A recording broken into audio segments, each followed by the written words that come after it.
Picture this, a red carpet moment, the world's most coveted handbags in the spotlight, and suddenly, the cameras pivot to a courtroom drama. Gucci, once untouchable, is now facing a wave of lawsuits from its own customers. Exotic skins, promised ethical sourcing, allegedly mask cruelty, logo-saturated designs, once symbols of status, now lie in overstocked closets, their resale value plummeting. Not long ago, carrying a Gucci bag was an instant ticket into a world of privilege, whispers of exclusivity, nods of envy, and instant social validation. Today, consumers are suing, collectors are exiting, markets are skeptical. The mystique is cracking, leaving questions in its wake. How did a brand that defined modern luxury fall so fast? In this breakdown, we'll rank 8 Gucci items from the most scandalized to the surprisingly resilient, dissecting the past glory, the triggers of decline, and the fallout that's shaking the luxury world. Number 1 will shock you, not because it's the least valuable, but because it's at the center of a legal firestorm no one saw coming. Buckle up. Luxury is melting, and the truth behind Gucci's collapse is darker than you think. 8. Exotic python and crocodile. Skin bags. Let's start at the bottom, where Gucci's most elite offering became its most toxic liability. These weren't just bags. They were power plays in leather form, python scales that caught the light like diamonds, crocodile hides so rare, so expensive that owning one meant you'd arrived at a level most people could only dream about. Bespoke luxury, animal-sourced rarity, the kind of status symbol that required no explanation. Just one glance and people knew. But here's where the fairy tale turns into a nightmare. Allegations of false ethical sourcing started surfacing. Undercover footage, abuse, suffering hidden behind polished marketing campaigns that promised responsible practices. Court filings piled up across multiple states. PETA launched investigations. The resale market hesitated, because who wants to buy a bag that carries the weight of moral scrutiny? Owning one of these bags used to feel like holding a rare gem. Now, it feels like holding a painted quartz. Beautiful on the surface, fraudulent underneath. The emotional shift is seismic. Status became liability. Prestige became guilt. It's like buying a Taj Mahal ticket sold as charity entry only to discover the funds were never donated. The beauty remains, but the meaning collapses. From ethical scandal to oversaturated hype. Next, we dive into the once ubiquitous Marmont line. Number 7. GG Marmont shoulder bag. The Marmont was everywhere, and that was exactly the problem. This bag defined Instagram-era luxury, modern, accessible, yet still exclusive enough to matter. The quilted chevron leather, the double G hardware, the effortless drape over the shoulder. It was the it bag that bridged aspiration and attainability. But oversaturation is luxury's silent killer. When every influencer, every stylist, every aspirational shopper carried the same bag, the exclusivity evaporated.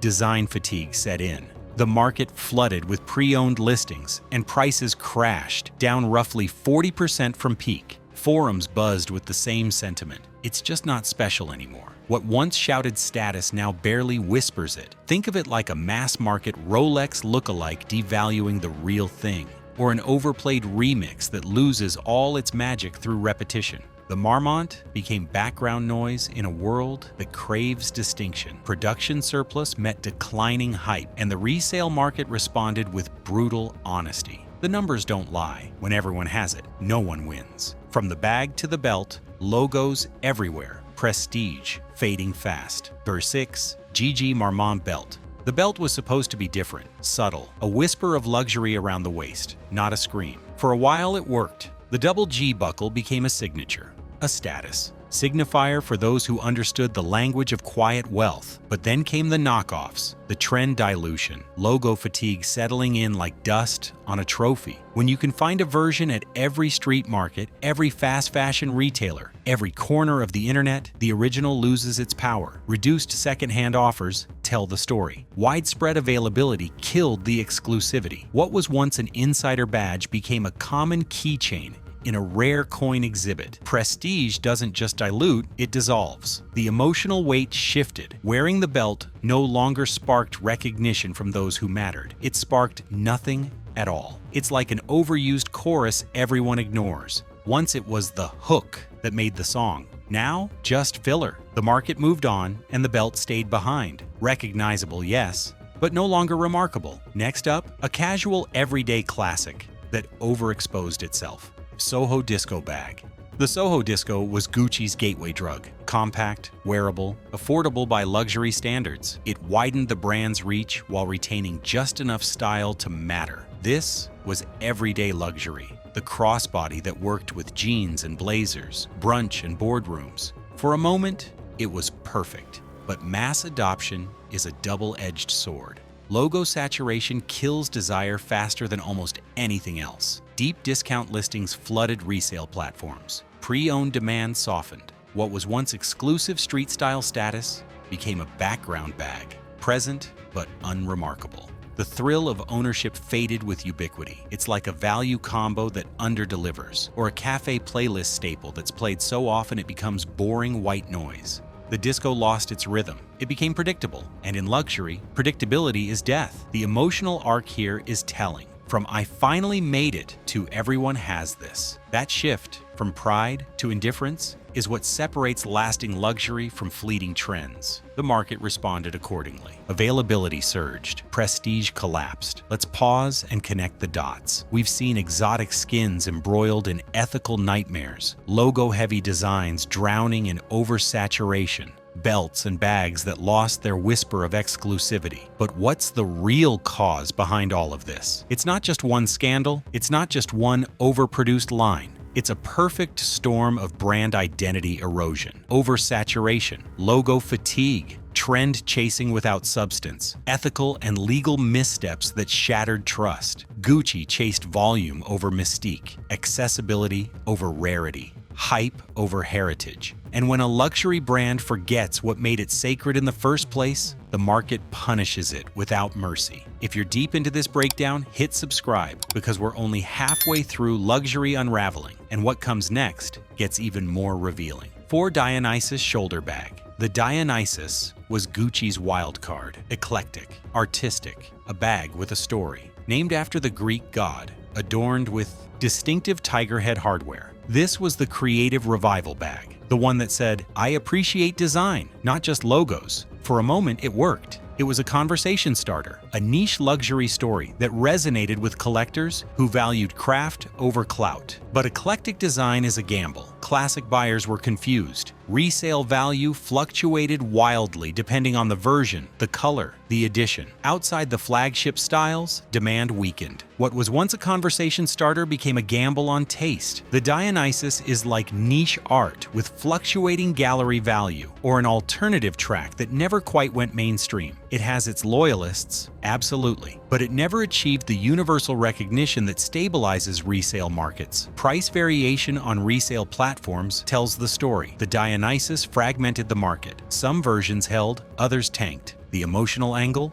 Owning one feels like betting on your own taste. For some, that's thrilling. For others, it's risk without reward. Heritage calls next, a design tied to timeless cultural icons. Thether 3 Jackie 1961 Bag. Now we're entering survivor territory. The Jackie 1961 isn't just a bag, it's a cultural artifact linked to Jackie Kennedy, timeless, elegant, the kind of piece that transcends trend cycles because it was never about trends in the first place. This is quiet sophistication, no loud logos, no desperate grabs for attention, just impeccable craftsmanship, a silhouette that flatters, and a name that carries weight across generations. While newer designs collapsed under oversaturation, the Jackie held steady. It's the blue chip stock in a volatile portfolio, the evergreen tune that never goes out of rotation. Sure, it's been slightly overshadowed by newer trends. That's inevitable, but largely unaffected by lawsuits, untouched by ethical scandals, and resilient in resale markets. The Jackie appears consistently in campaigns. Its resale value remains relatively stable. Collectors know what they're getting. The emotional payoff? Timeless recognition. Wearing the Jackie doesn't require explanation. It doesn't chase validation. It simply exists at a level above the noise. It's the quiet confidence luxury was always supposed to embody, from understated elegance to equestrian legacy. 2 Horsebit 1955 Bag. This is where heritage becomes armor. The Horsebit 1955 isn't just a bag. It's Gucci's DNA in physical form, the equestrian hardware, the craftsmanship that ties back to the brand's leather goods origins. This is a core Gucci silhouette. one that predates hype cycles, Instagram trends, and logo saturation. It's been affected by minor trend cycles, sure, but scandal, negligible, ethical concerns, minimal. The horsebit consistently ranks as a classic. Resale markets treat it with respect. It's the dividend-yielding blue chip, the vintage gem that gets rediscovered by new generations. Owning a horsebit is owning a piece of history. It's a quietly respected collector's choice. The kind of bag that doesn't need to scream because it knows its worth. The emotional weight here is profound. This isn't just style. This is legacy. When everything else is collapsing, heritage holds. The horsebit proves that substance outlasts spectacle. But the top spot isn't just about heritage, it's about a firestorm hitting the brand's moral core. Water 1, Bamboo 1947 Vintage Heritage Line. Here we are, the top of the list. Not because the Bamboo 1947 has fallen the furthest, but because it represents the fragility of luxury's entire foundation. This bag is Gucci's legacy incarnate. The bamboo handle crafted during wartime scarcity. The innovation born from limitation. The story that defined what Gucci could be. It's a collector's item, a niche treasure, a symbol of the brand's creative resilience. But here's the twist. It sits at the center of the same legal and ethical tensions threatening to unravel Gucci's mystique, sourcing scrutiny, moral questions, the gap between promised values and alleged reality. The Bamboo 1947 survives as a symbol of heritage, yes, but it's also indirectly tied to the very lawsuits shaking consumer confidence. It embodies luxury culture's vulnerability. Owning this bag isn't just a style choice anymore. It's a statement on conscience, status, and risk. It's the pinnacle